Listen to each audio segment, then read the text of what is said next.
Welcome back, everyone, to The Impossible Dream. We are going to talk about a potential third rail here. Cannabis, weed, the devil's lettuce. We have an interesting relationship to it, the both of us. It's actually how we met. You could say that without it, we would not be here, Taylor. The impossible origin story. That's it. Yeah, so both of us came out of the cannabis game in Oklahoma. We spent some time, I was on the growing side, Tony was on the processor side.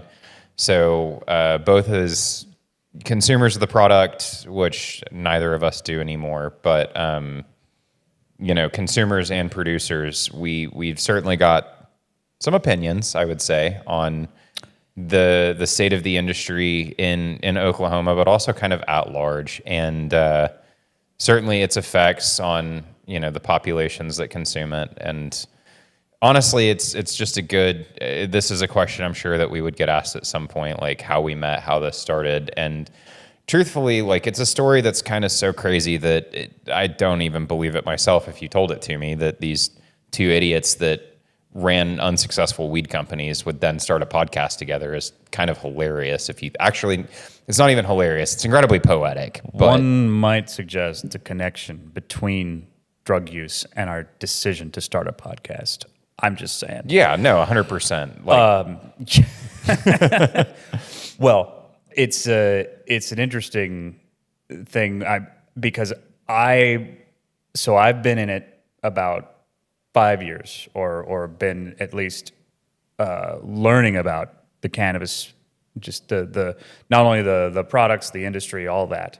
And so in a way, it's very, very new to me compared to you who have more experience and more time in the culture, so to speak, than I do.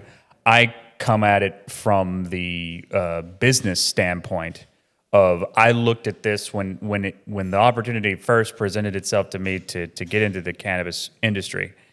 It was this, specifically in Oklahoma, it was like, this is the Wild West. This is the last place for a small business to become a big business. The laughter is bitter. It really hurts. You don't have to laugh that way. Oh no, I mean, I'm laughing at my failures too, truthfully. Well, it was going to be that sort of last frontier of small business. Oh, look, it's Archie. What's up, buddy? Archie has strong opinions on weed. Actually, he does, because he got more food when I was using. Yeah, of course. And he's lost a lot of weight, folks. But I got it in from the business end of it. But I started to use it. And I have to say that as I did, now granted, I was already in my mid-30s when I started to partake. And so my experience with it was super interesting. Like, it scared me at first, the first couple times. But then for me, I like to think of myself as slowly developing my emotional IQ a little bit more. Yeah. But I still have the emotional range of a parakeet. So for me, huge improvement from the emotional range. Yeah, of cricket. now I'm like a macaw or something. So I'm moving up. But I would say that one of the things that helped me with that was cannabis. It's a weird thing. I'm not necessarily advocating for it on this side of it. I would have. I don't even think right when I was in the pretty heavy use, at least multiple times a week, never quite daily, but I would have told people that I thought could handle it to give it a try, and I might still, depending on the situation, case by case sort of thing. But what I noticed for me is, again, my emotional palette is kind of muted in black and white, and cannabis gave me an appreciation for the arts and other things that I previously did not have. Yeah. Like I was amazed and enthralled by things that usually I didn't even pay attention to. So I liked it in that the way I described it is it opened the aperture of my experience to where I was much more open to things that I wasn't before. And I don't mean like in a free thinking sort of way. I mean, I was just open to novel experience of mundane sort of things. Like I could stare, like I did, like I could stare at a ceiling and find something interesting in it. I could, and even more so when it was the like walk outside was all of a sudden right, 10 like times more interesting than it ever used to be. going through a museum or a mall where there's lots of stimulus was suddenly way more interesting. And me being more of a shut-in and kind of afraid of the outside world, this made me more interested in it in a way that really broadened my horizons. But as I got into it, I also noticed, and I want your opinion on it given your more experience with it, and this is what I would warn people about, is interestingly enough, as I got into heavier and heavier dosage and use, I started to get negative experiences. One I'm thinking of was so bad that I was literally like went into my closet and was like having a panic attack. I was so paranoid. And I had used it plenty by then. I knew what was going on. Paranoia was like I knew about it. But this was bad. And I could feel like I've heard now, and this was what makes me nervous about it, is I've heard about psychotic breaks. Like you can have a psychotic episode. And what it felt like to me in that moment was you were really close. Like you're about to, if this doesn't abate pretty soon, You're there. You're going to have a psychotic break. And Hey, Archie, center stage, man. You got anything to say? What do you feel about psychotic breaks? Your whole life, psychotic break. But that scared me. Like it was a kind of a wake up call. Yeah. And I stopped very shortly after that, and I certainly didn't do an edible again. But so I look at that and I think, well, I was in my late 30s when I had that experience. I had a lot of practice controlling Self-soothing. my mental state. Yeah. And so I could talk myself down, but I'm thinking, dear God, if I had been 20-something or worse, a teenager, and something like that had happened to me, who knows what that would have done? I can't imagine. And that freaks me out. And I do feel that there's a certain lack of concern over that in the modern industry. Yeah. So for the viewers here, I started, the first time I ever smoked weed, I was 19. It was still illegal at the time. This would have been, I'm sure I'm past the statute of limitations on this. I don't care. I'm sober now. Come after me. This was like 2013, I think. But this was just, Mexican brickweed. It was at most like 10% THC. And it was very difficult, to get your hands on unless you knew the right people. And I barely knew the right people. So I would say this was maybe a once a month, if that sort of thing, when I was 19. And then when I was 20, it was a little bit more frequently, maybe once or twice a week at most. And then after 20, I stopped for quite a while. I left the area that I was living in, Oklahoma, and I moved back to Oklahoma City. And I didn't know anybody at the time, so it was just kind of something that I stopped doing for several years, actually. And I really didn't pick up regular usage again until it legalized, which I believe was in 2018.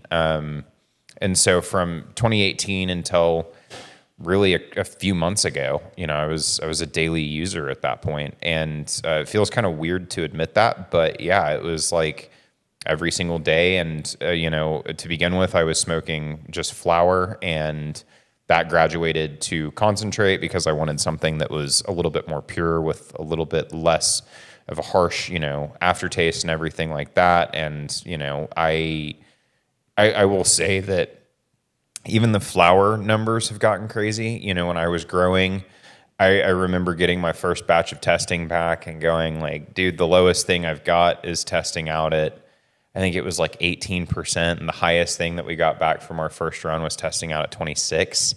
I remember when And those then numbers were nuts. That's crazy. they were insane. And then Yeah. my second run, I had something that tested out at 31, and I was like, good God, like this is crazy. And it was. I mean, it like made your lips go numb. And so like that was a completely different experience than what I had when I was younger.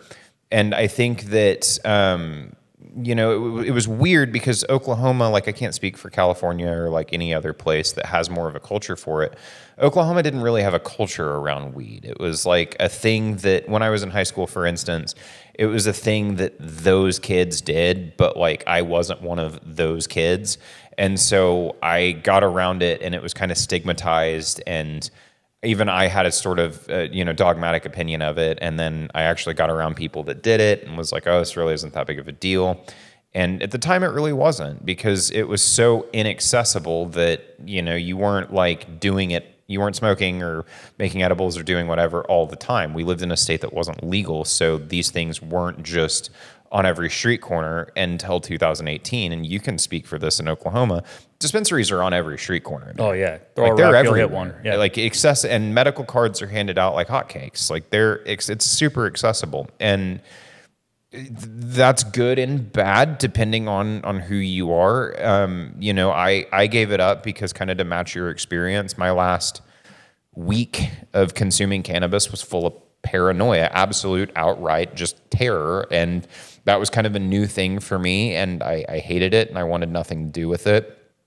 And we're starting to see some data now on, kind of to your point, the psychosis aspect of it and how it's sort of actually affecting these younger minds. And I'm not going to name any names, but there are plenty of people that I've encountered that do have, I would say a legitimate problem with the way that they consume the product, and that it has a negative impact on their life, that it has pushed them out of potential, high earning or higher earning careers and into a track that will keep them in lower earning trajectories just because it's something that they're not willing to give up.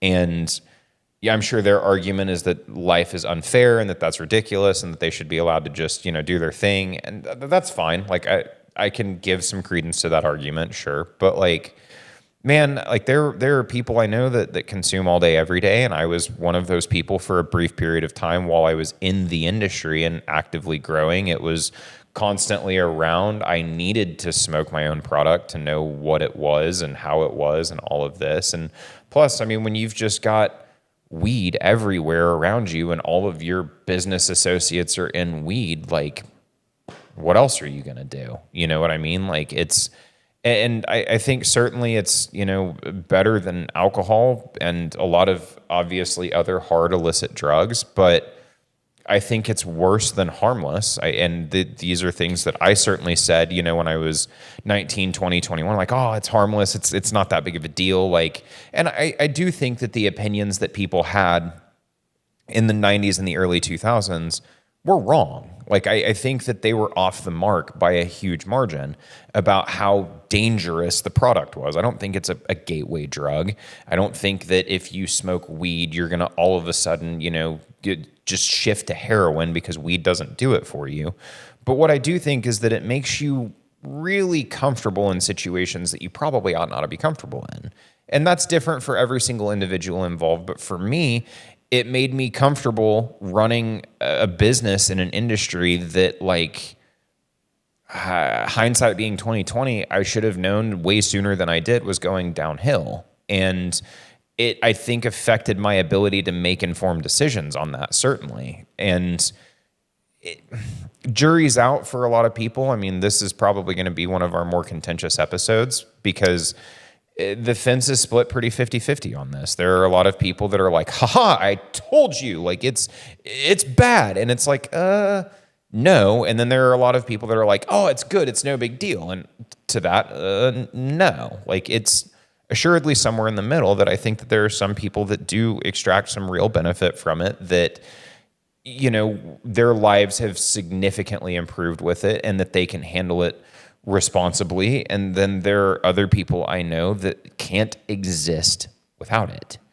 And I think it's worth having a conversation about, certainly. I don't think that that's good. Yeah, the the thing that I worry about it, it's partially because you can get sort of, because of the stigma, you can kind of want to defend it without really full-throatedly defending it. Like you wouldn't otherwise, except that there's been this stigma and you were a part of it, and so you kind of want to clear yourself of any mistakes you might have made. Sure. And so there's an element of me that wants to say, oh, there was nothing wrong with it at all, but part of that could be because I went into it all the way and tried to make money in this business, and but my experience with it is, I would say, so I on the positive end, if you have a problem with something, with another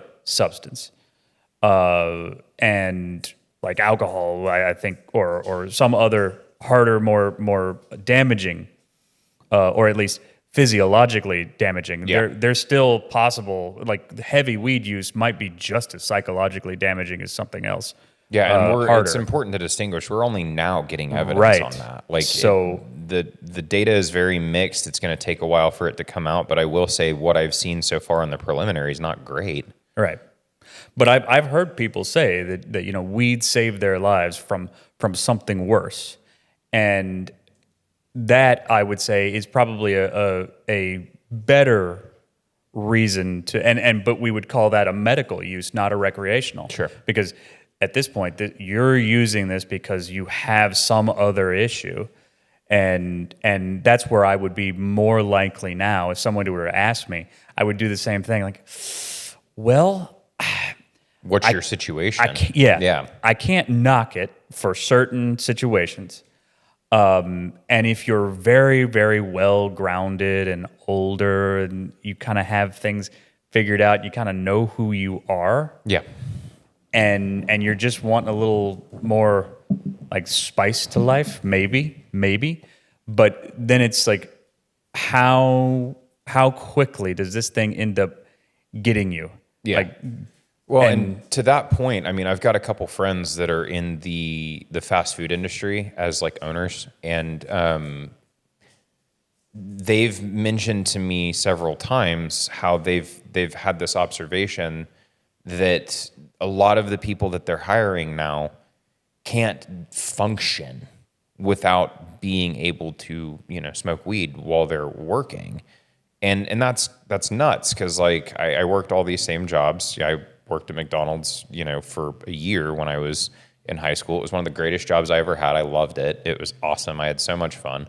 Got to work with all my friends. I liked all my managers, and by the way, like fast food can be high stress. It's not hard work. It's like you're cooking burgers, bro. It's not that difficult. Like, just keep it in perspective. It's not that bad. But they can't like interface with the public. They can't, interface with the boss. They can't interface with the work without first having something to take the edge off. And it's like, dude, like you're taking the edge off of life at this point. And I'm people here. Like, I was taking the edge off of life. At what point do you look at that and go, wait a second, like, is this the intended use? Like, is this how this should be? Because I think I can speak for Oklahoma. The medical stuff is super easy to get your hands on a card. It's not, I have heard of stories of doctors coaching people on what to say to be able to like have the right things to write down. And at that point, it's recreational with a single extra step. right. And I think that the only difference between medical and recreational is a $100 application fee and waiting a month to get the license.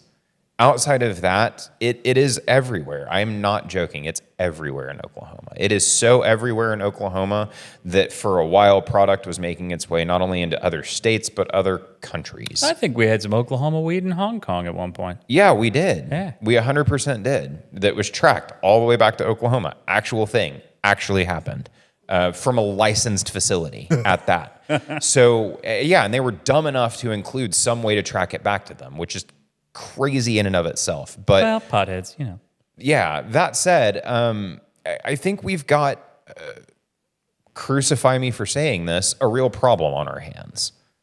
as somebody who is on the inside of the industry, that's now on the outside of the industry, as somebody that was a consumer, that's now not a consumer, I've had a mixed bag of opinions on this, and I've gone from thinking, heck yeah, weed's great, to net negative.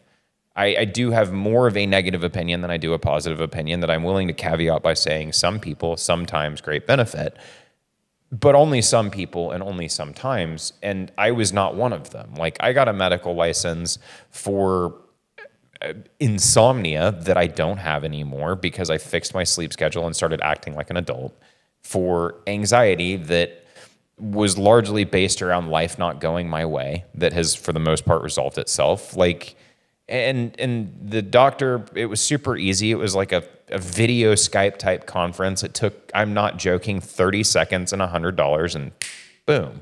Now all of a sudden I can buy weed whenever I want. And that was cool when I was in my 20s, but as I approached my 30s, I realized, like, man, there's like no reason for me to be doing this every day. This is kind of crazy. Like, why do I feel like I need to do this? And I start to look at some of the younger people that are in my orbit, and it's like, guys, like, you can't even go to Thanksgiving.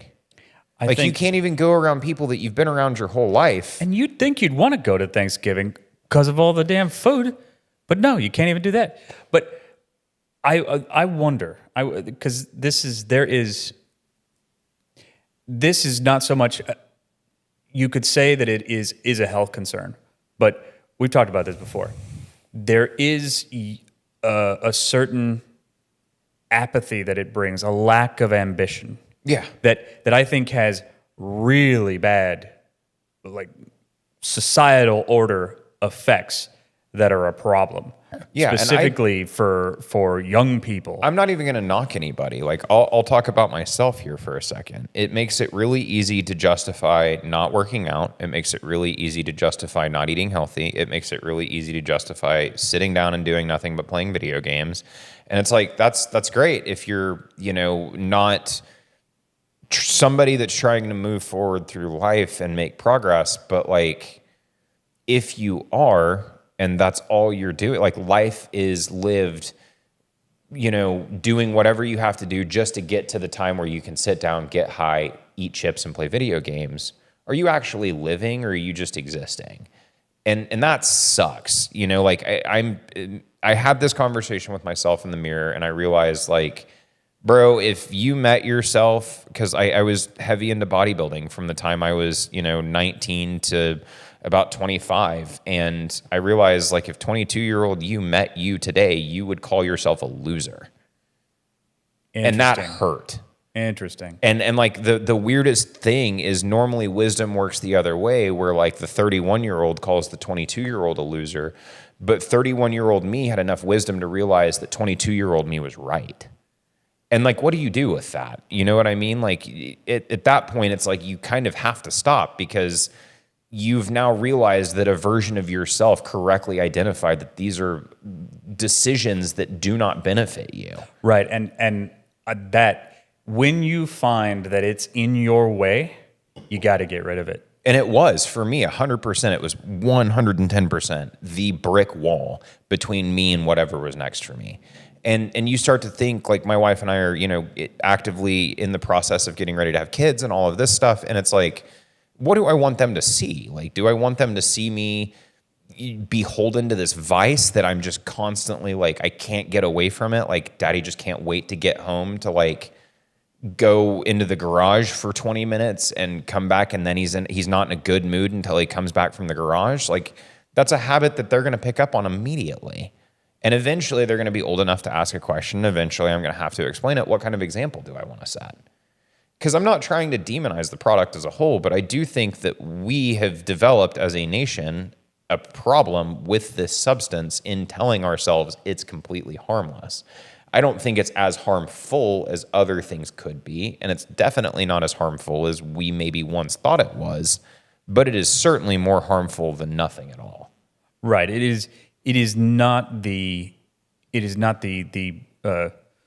incredibly dangerous, like, poison of the DARE era. Yeah. I certainly agree. Shout out to Nancy Reagan. Yeah, R.I.P. that contract I signed, I definitely. I don't know who's going to come collect on that, but I lied, and I'm really sorry. I know I promised never to smoke weed, but I did. Unfortunately, my bad. Ugh, it's like that purity ring you got. Yeah. That's another episode. Close enough. But it's not that bad, but it's also in a way, because it is relatively innocuous, in a way it's more dangerous because it's subtle. You may find that you've lost years off of your life that you otherwise would have enjoyed more moving towards something, Yeah. and stagnated instead simply because of a chemical that Yeah. made it easier. Well, and I think when I first started consuming it, I would always say like it just makes the highs higher. Like you just enjoy things more. And like I think if you are a hit and miss user, that's certainly going to be your experience with it for the most part. What do you mean by hit and miss? So to define that clearly, let's say you're somebody that consumes it once a week, once every other week, once a month. That'll probably be your experience. You smoke a bowl or whatever, and you go sit down to watch a movie. You're gonna have a good time.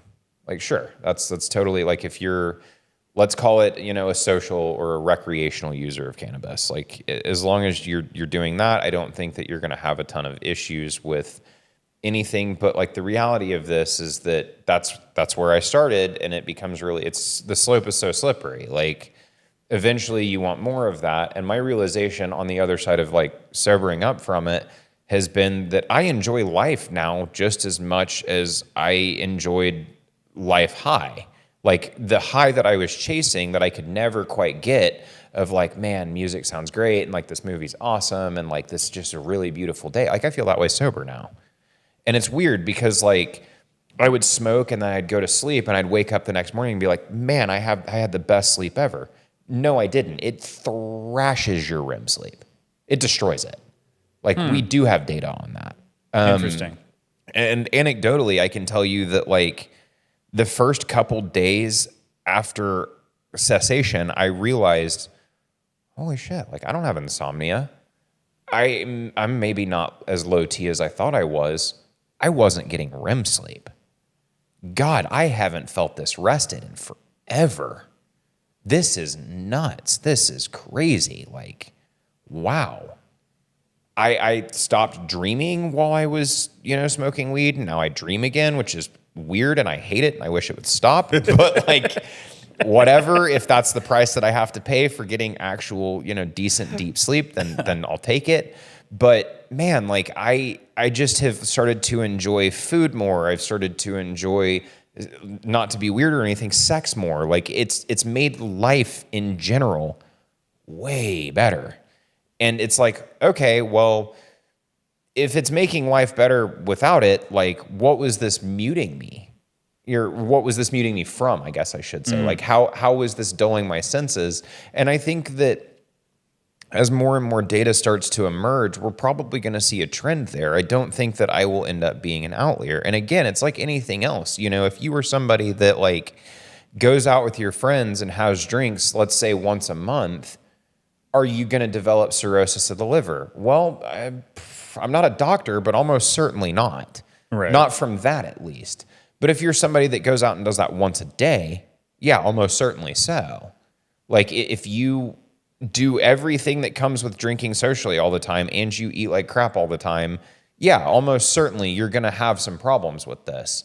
And again, I don't want my experience to be the litmus here, but it is certainly something that gets thrown into the hat. And I think that if I am now of the opinion that it's net negative for most people, there's probably something to be said for that.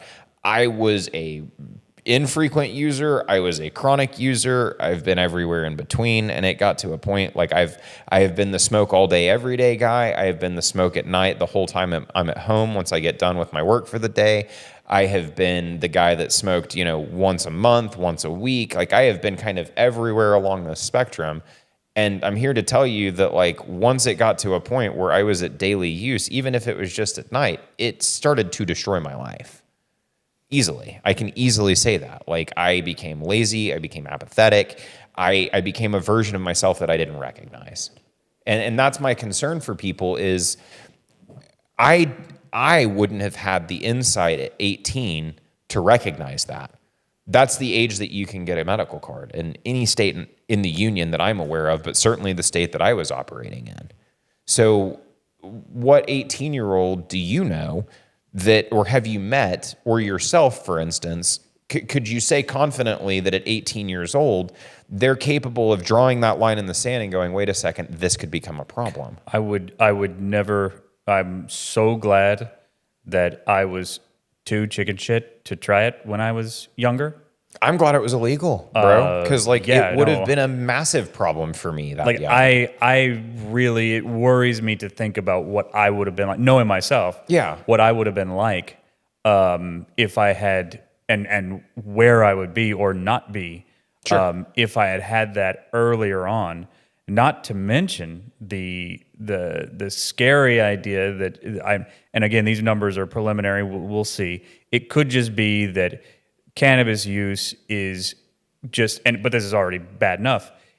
People who already have the genetic susceptibility to schizophrenia are catching it faster. right, and that's scary in and of itself, because it's possible that without, in some of these cases, that maybe if you hadn't have been these people hadn't been daily users, they wouldn't be schizophrenic And I watched right that now. happen to somebody I know personally at like 25. Oof. Like, this is somebody, I'm not going to say where I know them from to just keep their name out of this as far as possible, but somebody that I have known since I was young, you know, from a very young age, about like 9 years old, 10 years old. I mean, became schizophrenic.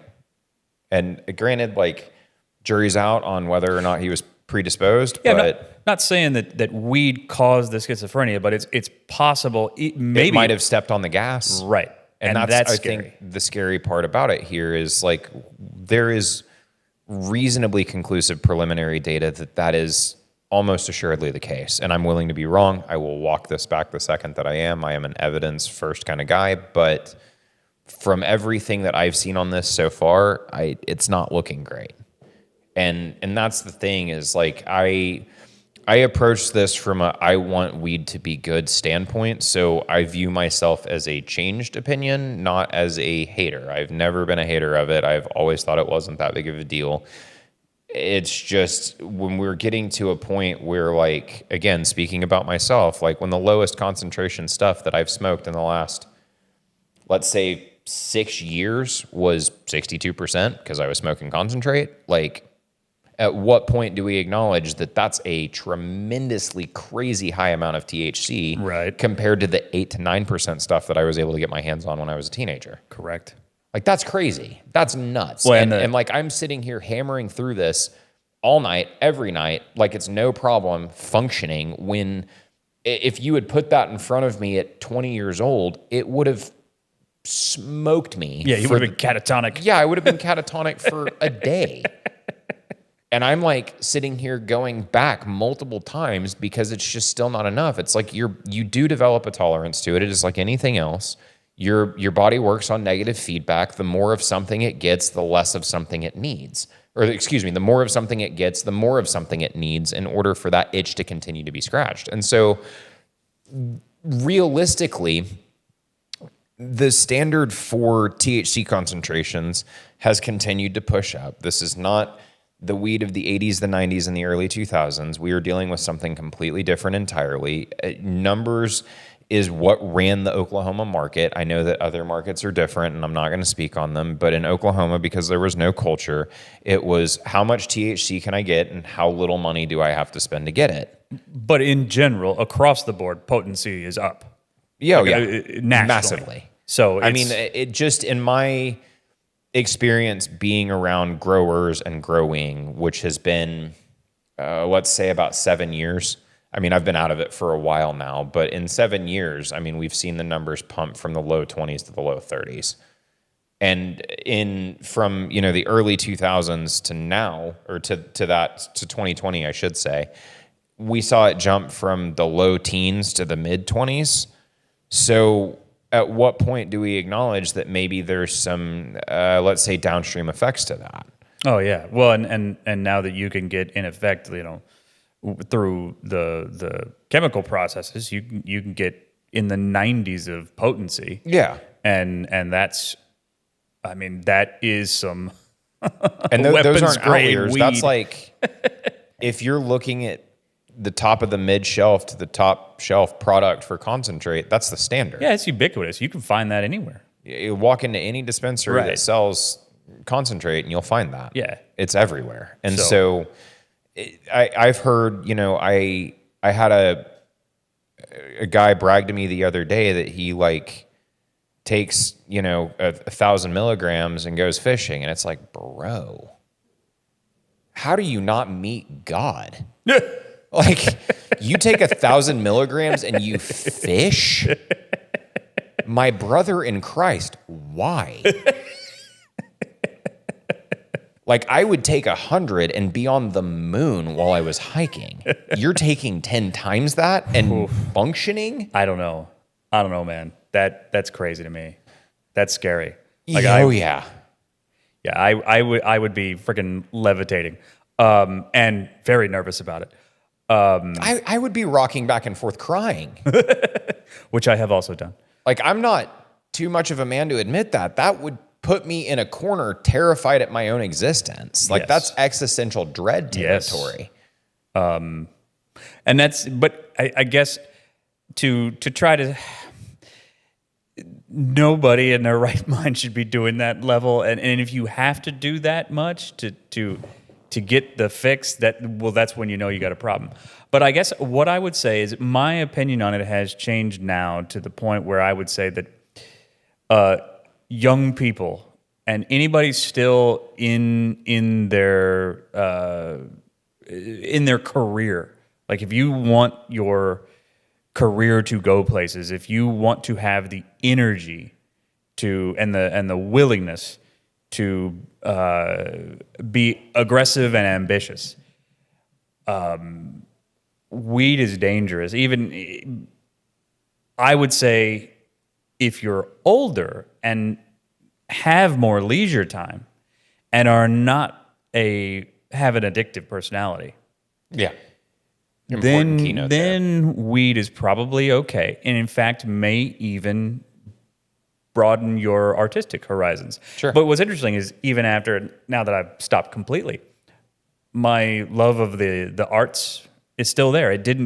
I don't need weed to have that appreciation. Now, granted, I'm not sure that I would have this level of appreciation without it, but it's not like I need to keep doing it to have a sort of The benefit's novel still there. experience with something. So I can say that it's still there even without the weed consumption. So you can safely, if you're the type of person who can safely do it, it can be done, and it can be a rewarding and enlightening experience. But it's just like alcohol. You got to be so careful with it because it can get you by the balls. Well, and I mean, I mentioned this kind of on a different episode that like my relationship with weed and my faith are very kind of intertwined. Like I gave up weed as a process of getting closer to God, and it allowed me my first like moment where I felt like God himself was sitting next to me. And that was amazing. It was awesome. But like what's cool is I've still got that on the other side, kind of to your point. Like I've had similar moments since then where I didn't need weed to get there, but more specifically, like I would say that weed was definitely helpful in finding God, but in keeping God, it was useless. Like I realized kind of in that process that it was not like the biblical argument for like drinking is that wine was put on this earth to enjoy. And I think, I could make the same argument for weed very biblically. I was not enjoying it. I was abusing it. Right. Those are different. They're very, very different. When you get to a place where use becomes abuse, it's going to keep you from every single thing that you need to actually pay attention to. It's going to make you to all the college students that might be listening to this, you will be a worse student for it, 100%. Like, you think that going home and cracking open your books and smoking a bowl real quick is going to make it easy to study. Well, guess what? I was consuming weed while I was in college. No, it won't. You think that, oh, well, I'm just so stressed, like I need it to relax. Well, that's great, but that's a vice. Like, realistically, if you need something to relax, you need to work on your coping mechanisms. You need to work on your mental approach to life. Like, that's a hard truth, and I'm sorry to be the person to break that news to you, but realistically, if that's where you're at with weed, it's got you, you don't have it. And that's an important distinction coming from somebody that has been had by weed. It had me 100% because I thought all those same things. Like, oh, it's like, I'm just going to use this to de-stress. I'm going to use this to unwind. You know, I'll be so much more at ease. I'll be so much more at peace. Well, now I've built a life for myself that I don't need to be at ease from. And maybe an argument could be made, and I'm going to make it here. The years that I spent consuming weed kept me from finding that sooner. That, yes, and that's what I would say is therefore, and especially for younger people who it's more dangerous for them because of its potency and its availability, and not that there should be a stigma, but the stigma around it has mostly disappeared, and it's changed. It hasn't disappeared. Well, amongst younger people, I think that it's the not stigma considered against it being like the end of the world. Yeah, no, that's stupid. I completely agree. Yeah. Weed people have a stigma, though. Oh, yes. No, we need to be clear and precise here with how we label that. Like, I have stigmatized at times weed people. They are, I mean, we're talking about it right now. Unambitious, lazy, not put together. Like, I've seen this. I've been in and out of the trades for the last few years, and I've seen it all over the trades. Like, you've got guys that show up, high with their truck smelling like weed or whatever, and they look, dress, act, and carry themselves a certain way. And then you've got guys that don't do that show up put together, that are on top of their business, that run a healthy and successful business. And there is a very clear line in the sand between the two individuals that I'm talking about in the way that they approach customers, in the way that they carry themselves, in the way that they approach the work that they're doing. It's night and day. Now, that's not true for everybody. There are plenty of people in the trades that I know that have a responsible consumption habit with it, that aren't showing up to work high, that are showing up and getting their work done and then going home and doing whatever in their spare time. Important to say, I'm not talking about you.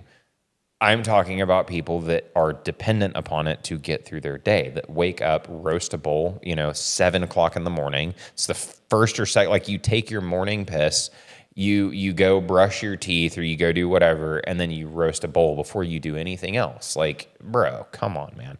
Like, I've been there. Is that, like, good for you? Is that useful? Does that help? Is that helping you expand your business? Is that helping you grow as a student if you're in college? Is that helping you grow as a professional if you're in the workforce? Probably not. I'll put it this way. Do you think that, like, the highest earning people that are in your orbit are waking up and roasting a bowl at 7 a.m.? Probably not. Probably not. No, and if they are, true. Were they doing that when they were on the trajectory to become the highest earning people that you've met? And I think that's exactly that. Like, when you're, and of course, if you're young and you're like, why would I listen? I don't care. Because you don't have to. That's how you think. But you could be robbing yourself of something that you'll see later. Like, when you're older, you'll see, whoa, I could have been where I'm at right now 6 years ago. Exactly. And it was this series of decisions that kind of snuck up on me of, I'm going to have this sort of recreational, it's not, you don't know that it's dangerous for you. Correct. Not saying that it's like chemically dangerous or anything like that, but I mean, it's dangerous for where you want to go, and it's so innocuous and available now that it can easily infiltrate your life without you really knowing it. And giving it permission. It can sneak up on you. Yeah. And suddenly you've lost things that you yourself consider valuable. Yeah, And no that's judgment. what scares me about it. No judgment or shame here. Like I was this 20-year-old, or early 20s-year-old, and that's the thing that I'm trying to really stress here is it's like, guys, I'm not judging you, I'm judging me. Like I realize now this was not the right choice for me to make long term. And when you're in your 20s, there isn't a soul on earth that can convince you'll be 30 eventually. But you will. Yes. If you continue to live and like make not dangerous decisions, realistically, your life expectancy is going to carry you into your 30s. And once you get there, then what? You just going to keep doing the same stuff that you've been doing your whole 20s? Like, are you going to have kids and find a wife and just continue to get roasted all day, every day while you try to just make it through your day? Like, come on. You've got to be honest with yourself and say, like, are the decisions that you're making in your 20s going to set you up in your 30s for success? And realistically, not every decision needs to be about that. But this is a product that will guarantee, if you are not careful with it, that none of your decisions carry that in mind. None of them. That you will look past everything that could put you in a better position in favor of what could make your night more fun right now. Well, and I think that we might be seeing, this could be correlation, not causation. Sure. Yeah. But we might be seeing this in the statistics that are suggesting that people are going out less. Oh yeah. I mean, it's easier to be a shut-in. It's harder to go out once you're already high. I know that for me. Now, I was we're already so shut-in. interconnected now that it's like, why wouldn't you just stay in? Why not? Right. Like, you can just jump on the video games with the boys. You can just, text your friends or whatever. You can just FaceTime. You can just not talk to them. You can literally sit on TikTok and just right for hours on end. And I'm here to tell you that being high makes that easiest to justify beyond anything else that you're going to do. Well, and I guess I would say if you can tell me with a straight face that that's what you want your life to be, I guess more power to you. Yeah, don't let me stop you. But I just don't buy that many people want their life to be like that. I don't believe that anybody does. I don't think that if anybody was able to do that for 20 years, for instance, let's say they do it from 20 to 40, that at 40 years old, they'd look back and go, yeah, that was time well spent. Like, I'm really glad I laid in bed every night and scrolled TikTok. Right. For, 4 hours or whatever. Right. And like, that sounds excessive, but there are so many people that have 4 hours of TikTok or Instagram or insert here every day. I was people. Yeah. Again, I was people. I too was people, Taylor. So I was people. I'm not trying to judge, but it's like, bro, like, stopping weed and getting the distractions off my phone, that helped remarkably. That made life so much better for me. It improved my quality of life dramatically. And I think that people don't think about that. I didn't think about that when I was in my 20s. Like, it's so easy to get caught up in like what makes today better that you forget tomorrow's going to exist. And the thing about weed that's so dangerous to me is it makes tomorrow really, really easy to ignore. That's an interesting way to put it. I like that, because that, if I had to describe it, that's a good way. It's like the future is less of a concern when it really should be. And it allows you to not think about future you. And I know the argument is, that's a problem for future me. But you are future you. And present you. And present all at you. once. Yeah. And interestingly enough, present you will become future you somehow. It's magical. But yeah, it is. So yeah, I guess it's a cautionary tale. I sort of dipped into it, and that, because of the way I dipped into it, I went pretty heavy, and it scared me to the point where I'm like, you know what? I think I'm gonna stop this. Not to mention gaining like 40 pounds. Yeah. Well, that's another thing too. Is like I was a competitive bodybuilder, remarkably mediocre at best. Like, I'm not going to sit here and act like I was the bee's knees or anything, but I was in better shape than most people, certainly. And bro, same. I jumped up to like a not good 230 something, and I am now like low 180s, and I feel great. And it's like I woke up one day and was just like, whoa, like what happened to me? Right. And that was along that same realization where I was like, 22-year-old you would look at 31-year-old you and go, you're a loser, bro.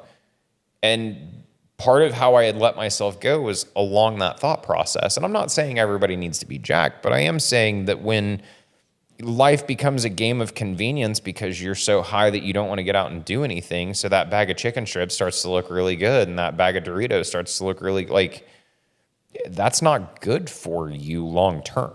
It just isn't. Hey guys, Doritos is doing fine. You don't need to prop them up single-handedly.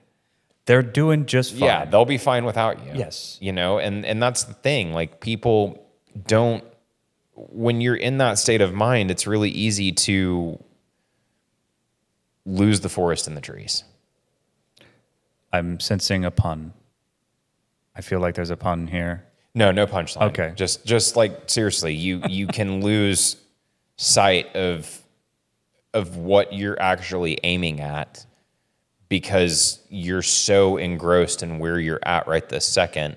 And realistically, you're engrossed with nothing for most everybody that's in the use game. Like, you're not the use game. What did I just say? For most everybody that's consuming, like, you're not so wrapped up in something that's like crazy, stimulating or good for you or productive. Yeah, or I'm not like writing that. the great American novel here. No. Right. So You're sitting and watching TikToks, or you're playing video games, or you're watching something on Netflix or Hulu or whatever. You're literally wasting time. correct. I'm watching The Office for the 7th time. Call it whatever you want, but and then it becomes really easy to justify not going out. So you're going to DoorDash something, and now you're blowing through your budget because, God forbid, we go to the grocery store and cook our own food when somebody else can bring us something else that somebody else made. Like, that's just, it's insane. It adds up so quickly. I don't disagree. I still like the idea of a phone, something I do on my phone, bringing food directly to my fat face. But I know that that's wrong. I'm working on it. It's not that it's wrong. It's just that when I think it's right at the right time for the right reason, sure. But when it's every day because you just don't want to go outside. Yeah. You don't want to engage or interact with the world around you. Oh, that's nuts. Like, that's scary. And I am more of an extroverted person than most people I know. And when it made me not want to engage or interact or go out into the world. Well, and I would say I'm kind of the opposite. I'm more introverted, and it made it easier, way easier to stay that way in an unhealthy way. And because I would rather be comfortable in I don't mind being alone, but I don't want to be uncomfortable around people, and I want to be. There's no reason why I couldn't also be extroverted when I want to be. Yeah. But that made it way easier to hide, and that is not feel anything towards yourself about it. Correct. It was while I was in that, it was very easy to give in to my worst sort of predations. My not so much like you wouldn't call them evils, but just sort of apathetic, lazy, silly things that even I would like. I could be spending my time better here. Yeah. Like even I could say, well, that's if I had a choice beforehand, which I totally did. But if I had my way, I would have spent my time doing something that I myself want more than what I ended up doing. I want other things even more than what I ended up doing while high. Yeah. And that is maybe in a way that is even more important to your life flourishing, 100%. if that's what you want, than even the health concerns, which there are definitely true health concerns, and I'm sure the data is going to continue to come out as we go through this experiment. Yeah. And I mean, given the nature of this podcast, we're not even necessarily the people to talk about the health concerns. There are probably plenty of other shows that you can turn to for that information that will do a way better job of dissecting it. For quality of life, which is kind of the direction that we're aiming in, I could make a very solid argument here. Like the things that I spent the most time doing when I was a regular user, I now spend the least time doing on the other side of use. So like I'm not playing Xbox hardly at all. You know, I make time for it occasionally. I love video games. I'm not going to pretend like I don't. I don't sit and watch shows, and I never really did. But I also don't sit and scroll on my phone anymore. And that was something I was starting to develop an actual problem with, in my opinion. So it's getting to a place where I've realized, like, man, what else did this take from me? There you go. Well, and that I think is what is concerns me the most. Yeah. And that's why I would caution anybody, especially a young person. It's like, man, I would just stay away from it. I would stay away from it until you are well established and know exactly what you want and are locked in on that. And or that you're much older. Yeah, And you have plenty of leisure time and your big the big things in your life, your kids are growing, they're off in college. That's the big one that I was about to mention is like there's, you know, what if you have a situation where like you're at home alone with your kid, you just roasted a bowl and all of a sudden like they stop breathing and turn blue and you need to run them to the hospital. Yeah. Then what? Right. You know, because these things actually do happen. That sounds crazy. That sounds like an impossible thing, but I can attest to the fact that these are things that can actually occur. So you need to understand that there is that phase of life that you're talking about might be further off than most people realize. Like I'm Right. not there. Right. I won't be there for 20 something years at this point. I don't want to be there yet. And maybe by the time I'm at that place, I'll have a wildly different opinion on this. Because by that time, we'll have 20 years of data on it. Yeah. And again, if trends continue to work the direction they are, it's not looking great. Yeah. So don't take anything that we're saying as like don't do this. Do whatever you want. It's your life. Like I'm not here to judge and I'm not here to tell you how to or how not to live it. I'm just hoping to offer a little bit of wisdom and insight into what my experience with it was, because I operated a business in this industry. That's how Tony and I met. You know, we were both business, you know, owners and operators in the space, and we gave a lot of time to it on that side of things, but also we both consumed the product and have been, you know, on both sides of the I think it's great and the maybe not so great. So it's my hope that like use this, don't use this, get in the comments and tell us we suck, whatever. Like people are going to have their opinions of this regardless. I'm not trying to tell you how to live your life. At the end of the day, though, I do think it's worth taking stock. And if you are somebody that is consuming, you know, cannabis on an incredibly regular basis, I challenge you to give yourself a month where you don't and just see what happens. It's going to suck. Like you're probably not going to have a good time for at least the first couple of weeks of that, but just give it a shot. Prove me wrong.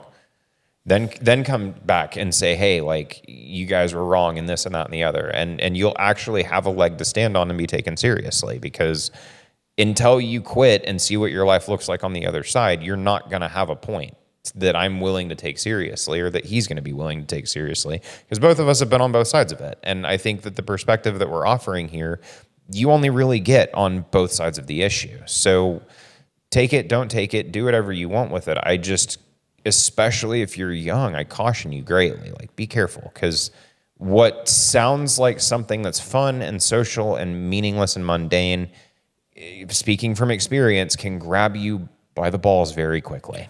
Right. That's what I would say. If when you look in the mirror, if you can soberly ask yourself, and if you're having to ask yourself, is this a problem? It probably is. The answer is probably yes. It probably is. And that's the one good thing that I'll say about it is in some ways, if you do have a problem with it, it's a little bit easier to get yourself off of. It's not quite as addictive as some other things.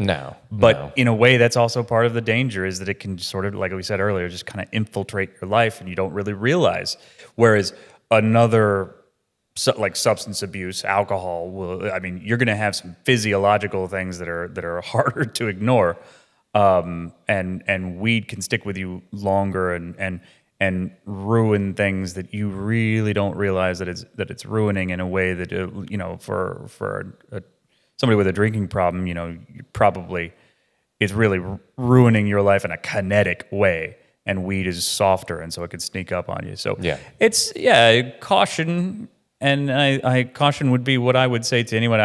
Anybody under 30, I'd be like, I'd stay away from it completely. Like, just don't mess with it unless you have a particular condition that this helps and with. there are people that on the medical side of things, we're not talking about any of that. I understand fully that there are conditions that this does benefit and help. Again, I operated a business in the space. I'm fully aware of that. I'm not talking to you. I'm talking to realistically, the 18 to 22-year-old that does it because it's fun. Yeah, it's a lot of fun. But just like alcohol, that fun can ruin your life in really weird ways if you're not careful. Yeah, and it's not as much fun as you think it is. It never is. No. Actually living where you can live without having to have this weird chemical buffer is better. A much more fun way to be. Yeah, right. And I mean the 18 to 22-year-old age sucks. Like, I get it. I've lived it. It was a really awkward time. It's awkward for everybody. You're not special. But what I will say is, like, if you can find a way to exist in that space and continue to keep your trajectory upward, you'll be great. You'll be very well set up in your late 20s and early 30s, and you won't deal with a lot of the things that a lot of people that we both personally know that are very tapped into that space deal with. And again, this isn't, an experience that I think is true for everyone. This is N equals 1. Like, I'm not saying my experience or that Tony's experience are everyone's experience, but I am saying that they're probably more than next to none. Like this is an experience that I think if a lot of people quit for a long enough period of time, they'd realize, like, maybe this did take some things from me. And I just don't want that for anybody. Like, just be careful with it. That's all we're saying. There you go.